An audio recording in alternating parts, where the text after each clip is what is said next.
我为什么3月答应蔡壁如的邀请，全国跑透透，像神经病一样，跑场跑到我阿公过世，我都还在场上，目的就是要极力促成蓝白合。任何阻挡蓝白合的人都是罪人，都是我的敌人。顺势而退，借势而上，以此蓝白合流，推倒绿色高墙。所以很多事情大家要未雨绸缪，现在不推，未来必乱；现在不推，只会有君越2.0。Ladies and gentlemen, welcome the host.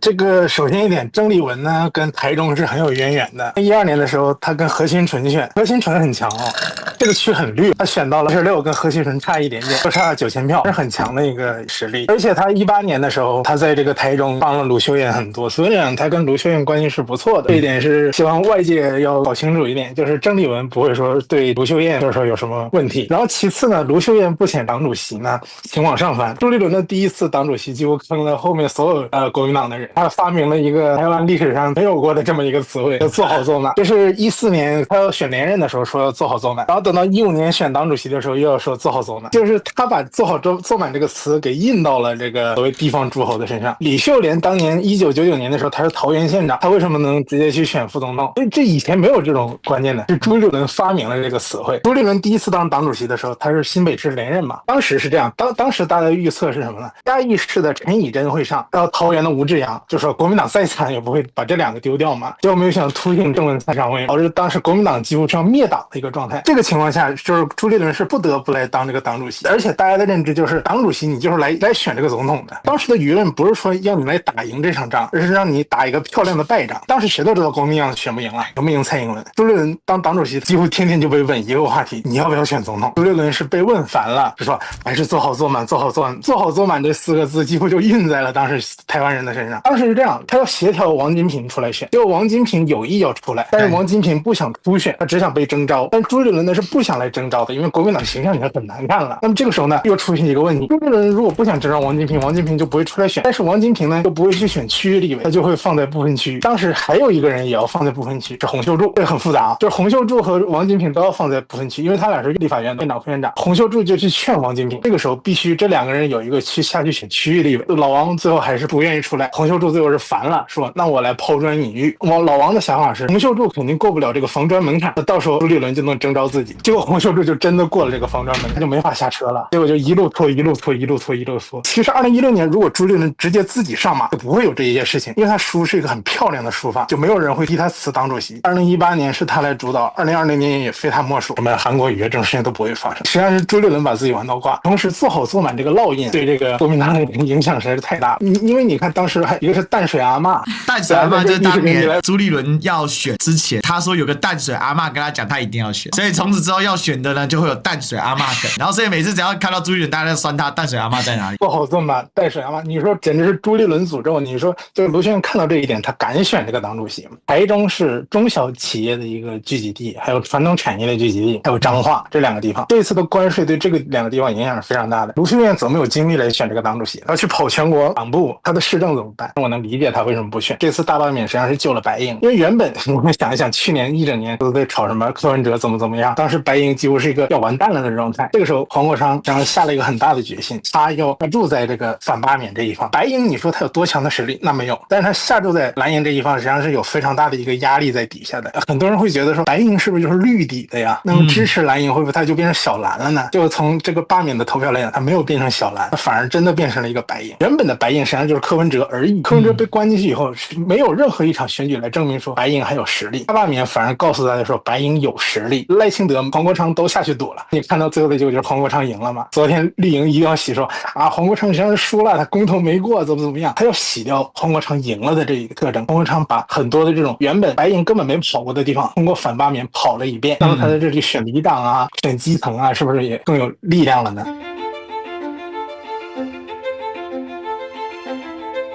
这个事情我在上一次黄国昌宣布选新北市长的时候，我为什么大家称赞？因为黄国昌选新北市长叫项庄舞剑，意在沛公，他的目标是要蓝白合，不是要拿新北市。只是我们不能这样直接分析，因为这样直接分析对黄国昌不尊重，因为他认真要选。他只有彻底的认真要选，才能促成蓝白合往前推进，也就是把李四川逼出来。所以李四川出来了嘛，李四川已经不正式的正式宣布参选，成为蓝白合最重要的一块启动拼图。黄国昌选新北市，逼得国民党一定要交最强的人出来。那李四川下来之后，新北市毫无疑义，绝对是碾压苏巧慧，右昌又挂了，所以新北根本民进党没有任何人可以跟李四川竞争。那黄国昌去哪呢？黄国昌就往卢昌配往上走，就形成一个合作机制啊，顺势而退，借势而上，以此蓝白合流推倒绿色高墙，这叫历史的脉流。为什么大家称赞黄主席勇敢踏出这一步？现在才8月而已。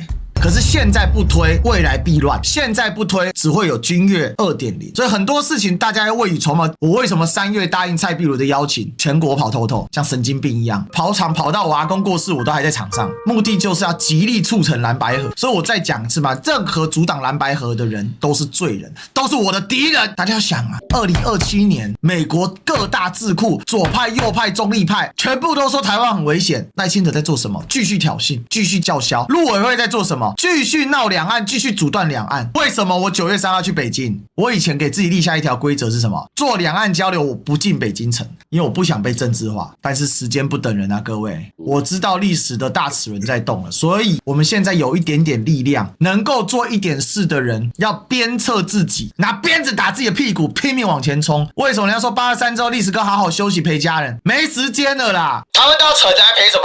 赔到最后就全部人一起赔去死啊！所以2026要大获全胜，2028干掉赖清德，推倒民进党，台湾才有一丝喘息的空间。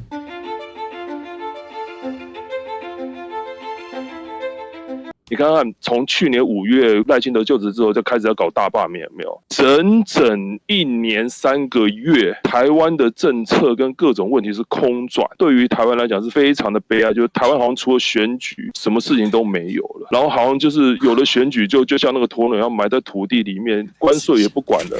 老共看到大陆那个93阅兵，最多只是有些人出来讲说，哦，可能要武力犯台。要不是历史哥跟馆长这边把台湾的老百姓稍微拉回神了一点，就去思考真正属于台湾的命运的问题，不然的话，我是觉得像那个魔术手法一样，就是说地方选举谁要出现，有没有搞错一点？台湾的经济嘞，台湾的能源嘞，甚至台湾的食安嘞，这些是中央政府要管的，大家完全不理，然后老百姓也累了，你知不知道？因为被大罢免这么一折腾也累了。问题是大家是更被一个东西无奈。后来的赖清德出来讲，公投过了我也不理你。然后我觉得黄国昌有点笨，就说啊，我要开始修改公投法。你要搞清楚，对一个独裁者滥权的一个民主退步党，一个绿色恐怖，你要跟他讲法律，他个派系啊！馆长为什么一直不断的敲醒我们？是说莱尔校长卖个火一片，反正今天死了一个何志辉，还千万一个有风骨专业的人来讲，上来继续变成民进党打手，然后大家骂完何志辉下来，换一个再怎么有风骨专业人起来话来讲话，他如果变成民进党的走狗打手来讲话，那你就永远绕在那边，一直绕不出去，你知不知道？我个人现在突然有个感觉了，台湾是三虚，你知道？先从民进党的虚假开始，然后开始给你搞一个虚无主义，搞得一个很空泛的，现在最后要陷入到3年后的虚空就对了，因为大家只能期待2028年给阿 Q 自我安慰。可是问题是，你不觉得我们刚才讲的一个东西一个很大矛盾？如果台湾2027年就像美国讲台湾要毁灭的话，那2028年赖清德下不下台关我屁事啊！对赖清德来讲呢，稳住党内的派系是必然的，所以他必然会有更多的像英系或者像非赖系或泛赖系让利的部分，这是肯定的。他没办法嘛，因为他就站不住脚。赖清德执政之处就3重少数啊，党内少数、执政少数、国会少数嘛。对赖清德来讲，国会斗争失败，执政少数没办法改嘛，因为投出来就长这样，要4年才能改一次，只剩党内少数可以赶快改正，所以他必然要先稳住党内嘛。那在这个过程当中呢，他对党内的派系的斗争是加剧还是放松？我告诉大家，绝对是放松啊，会从严厉打击转向笼络，就这么简单。这一种争夺跟斗争不会像赖清德刚上来这1年3个月是你死我活的斗争，当然针对个别人士、特定人士的追杀那是不会停止的啦。民进党就这样嘛，他们的共同利益在下面是共同的，在中上层他们是有领导权之争。赖清德现在来讲，他要做什么事情？他现在就是把蛋糕分得更好，他就可以稳住他的基本盘。所以你刚才讲到赖清德接下来怎么做，那对于蓝白当然是极尽可能去裂解它，裂解得了就裂解，如果裂解不了呢，想办法釜底抽薪嘛。柯文哲是肯定要关到死的，开始追杀黄国昌，先把你打残嘛，打你国民党打不动，难道打你民众党打不动吗？剪掉的手段会用尽全力，他如果对在野党让步，不就是对他的资源的减损吗？那他的权力、金钱跟女人会减少啊，他当然不可能让啊。民进党的人是最本性的，所以他们在政治选举的时候，他们把政治选举作为一种斗争，而这种斗争是你死我活之争，一旦输了就什么都没有。而赖清德更有此为胜，赖清德的字典里面没有退，因为退等于输，输就是没有。